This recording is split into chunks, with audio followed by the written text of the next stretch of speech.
আমাদের দেশের সবচেয়ে শক্তিশালী বাহিনী হলো সেনাবাহিনী। কথা বলেন ঠিক কিনা?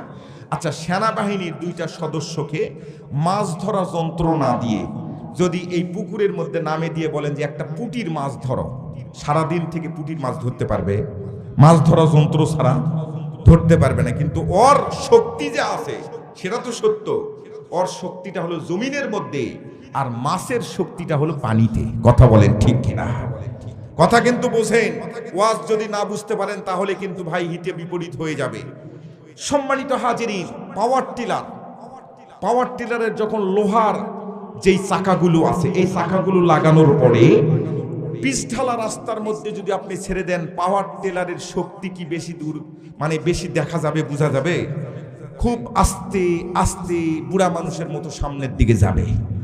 পাওয়ার টিলারের শক্তি যদি আপনাকে দেখতে হয় তাহলে কাদাময় রাস্তার মধ্যে, জমিনের মধ্যে পাওয়ার টিলারকে নামাই দিতে হবে। কথা বলেন ঠিক কিনা? পক্ষান্তরে একটা জিপ মাইক্রোবাস, আমি ছোট্ট একটা প্রাইভেট গাড়ি নিয়ে আসছি, আপনাদের রাস্তার যে কনজাস্টেড অবস্থা, এই রাস্তার জন্য আমি এত দূর পর্যন্ত নিয়ে আসতেই পারছি না। এখন এই জিপ গাড়িকে আপনি যদি কাদার মধ্যে নামাই দেন, পিকআপের মধ্যে চাপ দেন, জিপ গাড়ি সামনের দিকে যেতে পারবে? এর শক্তিটা যদি দেখতে হয় তাহলে একে পিচঢালা রাস্তার মধ্যে দেখতে হবে। কথা বলেন ঠিক কিনা?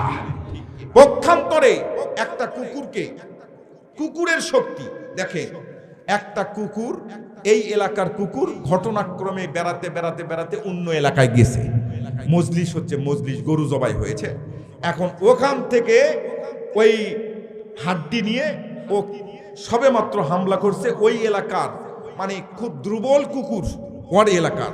এ কিন্তু সবল, দুর্বল কুকুর একে এমন তারা দিবে, এ ঘেউ ঘেউ ঘেউ ঘেউ করতে করতে ওর নিজ এলাকায় এসে সামনের পা দিয়ে একটা কষা ব্রেক করে উল্টা দিকে ঘুরে যখন নিজ এলাকায় প্রবেশ করে, উল্টা দিকে ঘুরে ঘেউ ঘেউ করে জানায় দেয়, এখন আমি আমার এলাকায় আসছি, তোর যদি ক্ষমতা থাকে তুই আমার এলাকার মধ্যে আয়।